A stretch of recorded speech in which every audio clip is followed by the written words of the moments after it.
Hello students, आज हम एक लिटरेचर की फेमस टॉपिक ड्रामेटिक आयरनी को स्टडी करेंगे।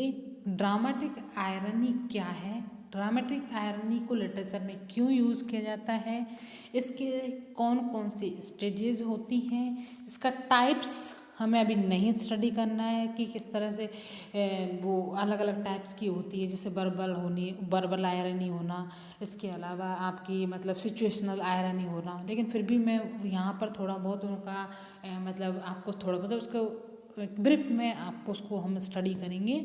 लेकिन फिर भी जो ड्रामेटिक आयरनी है क्यों लिटरेचर में यूज़ होती है, आखिर ऐसा इस टूल को लिटरेचर में क्यों ऐड किया है, क्यों राइटर्स इस टूल का यूज़ करते हैं, इसको स्टडी करते हैं। क्योंकि लिटरेचर जो लिटरेरी डिवाइस होती है उसी में उसका काम होता है हमारी जो लिटरेचर, हमारी जो राइटिंग है, जो जितने भी नॉवेल्स हैं, पोएम्स हैं, ड्रामास हैं, इन सभी की मतलब जो क्रिएटिविटी है, जो राइटिंग स्टाइल है राइटर की, अलग अलग राइटर की अलग अलग राइटिंग स्टाइल होती है। और उस राइटिंग स्टाइल के थ्रू में ही वो अपनी खुद की कुछ कॉन्सेप्ट, कुछ की खुद डिवाइस क्रिएट करते हैं, जिसके फॉर्म में वो अपनी राइटिंग रखते हैं। और कई अदर भी जो राइटर जो उनकी मतलब फ्यूचर जनरेशन के होते हैं, वो उस चीज़ को अपनी राइटिंग में एक्सेप्ट भी कर लेते हैं। तो in the same way dramatic irony भी उसी का एक पार्ट है। अब हम ड्रामेटिक आयरनी को स्टडी करते हैं। ड्रामेटिक आयरनी एक लिटरेरी डिवाइस है, ठीक है। अब आयरनी क्या है ये मैं आपको पहले बाद में बताऊंगी। जो ये इसकी हम यूज़ क्यों करते हैं, जब हम उस चीज़ को समझेंगे तब हमारे सामने ये ड्रामेटिक आयरनी का कॉन्सेप्ट क्लियर हो जाएगा। तो जो एक लिटरेरी डिवाइस है, लिटरेरी टर्म का पार्ट है ही, और ये ग्रीक ट्रेजेडीज़ हुई हैं, जितनी भी ग्रीक ट्रेजेडीज़ हुई हैं उसमें ट्रेजेडी की जो सिचुएशन है उस सिचुएशन को क्रिएट करने के लिए ही ये यूज की जाती है। इसलिए ग्रीक ट्रेजेडी में ये फॉर्म बहुत ज़्यादा पॉपुलर है, ठीक है। एंड अब आता है कि ये ड्रामेटिक आयरनी किसी प्ले में, किसी ड्रामे में कब अकर होती है, कब वो एक्सेप्ट होती है। तो dramatic irony occurs when the audience knows something that is going on in a situation but the characters are unaware of what is going on. Because of this understanding, the words and the action of the characters take on a different meaning. अब देखो, इसमें dramatic irony में ये बोल रहा है कि audience इस बात को जानते हैं कि कुछ होने वाला है, इस तरह की घटना होने वाली है, बट जो कैरेक्टर होता है फिल्म में वो उसको नहीं पता है कि क्या होने वाला है। इस तरह की वो जो कैरेक्टर जो नहीं होने वाला वो उसका अलग मीनिंग होगा। जब जैसे फॉर एग्जांपल हम किसी हॉरर मूवीज़ का हम सीन लेते हैं, हमें पता है कि कोई घोस्ट आया है, ठीक है, और वो घोस्ट एंटर किया रूम में, तो जो गर्ल्स है वो छुपी हुई है, ठीक है। लेकिन हम इस बात को जानते हैं जो छुपी हुई गर्ल्स को तो वो दिख नहीं रहा, लेकिन हमें पता है कि वो कमरे में आ रहा है। तो जब हो सकता है जब वो जिस लड़की को नहीं पता वो खड़ी हो जाए, लेकिन हमें पता है कि वो आ रहा है, तो हम इसका अलग मीनिंग लगाएंगे, वो लड़की उस सिचुएशन का अलग मीनिंग लगाएगी। अब मैं इसका एक एग्जांपल और देती हूँ। जैसे हमने कई सारे जितने भी हमने वो देखा होंगे, कई हम वो देखते हैं सीरियल्स वगैरह देखते हैं, तो उनमें क्या होता है, कई बार हम दरवाजे के अंदर दो पर्सन बात करते रहते हैं, थर्ड पर्सन आके उनको सुन लेता है, दो बात करते हुए पर्सनों को। जब वो जो बात करते हैं चाहे वो बात उन्हीं के बारे में हो, ये बात हमें पता रहती है, क्यों? क्योंकि हम उस चीज़ को देख रहे होते हैं। तो ये बात जब हमें पता है कि भाई उन दोनों की बात उस आदमी ने सुन रखी थी, तो वो हो सकता है जिसके लिए वो बात कर रहे हैं उससे जाके कह दे, ठीक है। लेकिन ये तो हम सोच रहे हैं, लेकिन जो दोनों कैरेक्टर जो बात कर रहे थे उस पर्सन की, क्या उनको पता थोड़ी है कि भाई उस पर्सन को बात पहुंच गई है। तो इसलिए इन दोनों चीज़ों की वो दोनों कैरेक्टर उस सिचुएशन का अलग मीनिंग देंगे और हम उस चीज़ का अलग मीनिंग, जो हमारी जो मीनिंग्स में जो सिचुएशन की मीनिंग में अगर टेंशन क्रिएट हो रही है, तो यही है हमारी क्या है, ड्रामेटिक आयरनी, ठीक है। मैं इसको और एग्जांपल्स के तौर पे भी आपको स्टडी कराऊंगी। देखो कई बार होता ये है कि हमें किसी होते इनडायरेक्टली ये समझो आप कि कोई कैरेक्टर है वो कुछ परफॉर्म कर रहा है, ठीक है, लेकिन एक कैरेक्टर ऐसा है भी जो हिडन में कुछ चीज़ को हमें उसमें हिडन में जो काम कर रहा है उसका हमें पता है, ठीक है।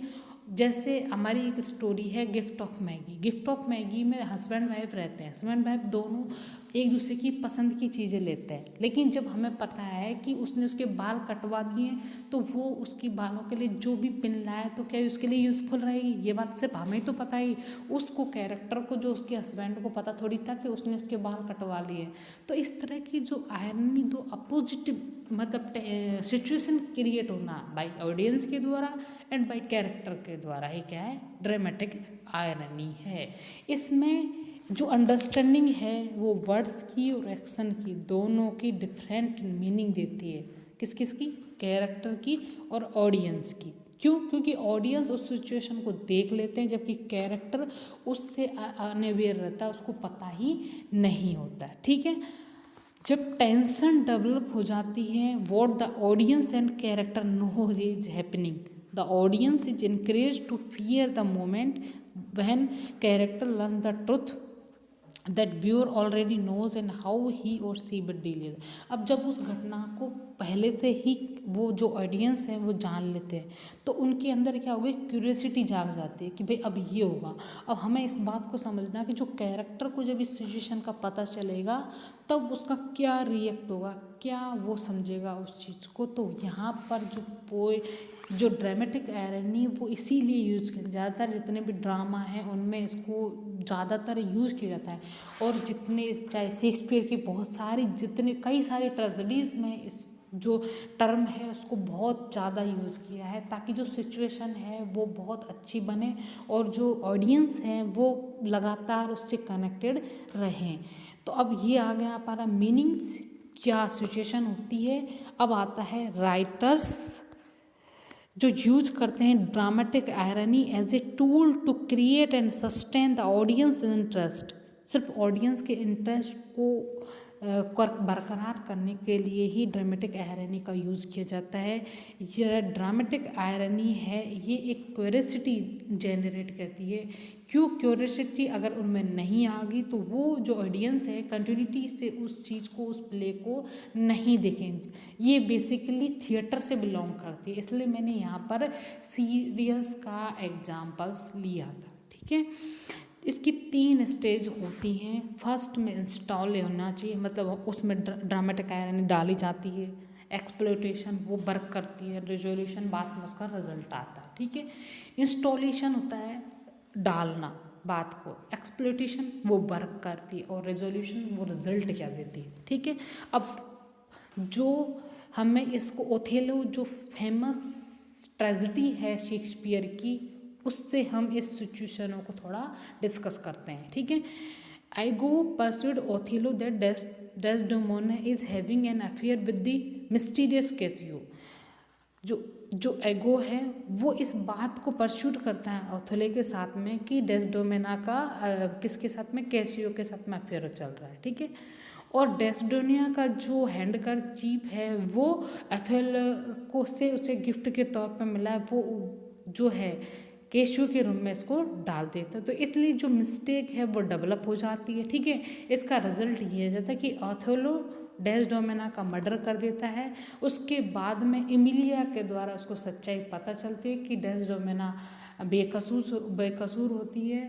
इस बेकसूर होने के लेकिन रिजल्ट क्या है बाद में पता चला, तब तक वो डेस्डेमोना को मार चुका होता है और बाद में अपनी खुद की भी वो डेथ कर लेता है, अपनी खुद को भी मार लेता है। तो यहाँ पर जो पोएट बोल रहा है जिस तरह का क्रिएट करता है एक ड्रामेटिक आयरनी सेट हुई कि कैसे उसने प्लांट की अपनी घटना, फिर वो वर्क की उस घटना ने और फिर उसका क्या रिजल्ट आया। तो इस तरह से जो ड्रामेटिक आयरनी होती है उनका ट्रेजेडी में बहुत योगदान है और वो ऑडियंस होते हैं उनकी जो क्यूरियोसिटी है उसको बरकरार रखती है। इसलिए कई फेमस ड्रामाटिस्ट चाहे शेक्सपियर हो, कई और भी जैसे मार्लो भी हो, ये कई ड्रामाटिस्ट इस बात को ड्रामेटिक आयरनी को लिटरेरी टर्म के फॉर्म में अपनी जितने भी ड्रामा हैं, ट्रेजेडीज़ हैं उनमें यूज़ करती हैं।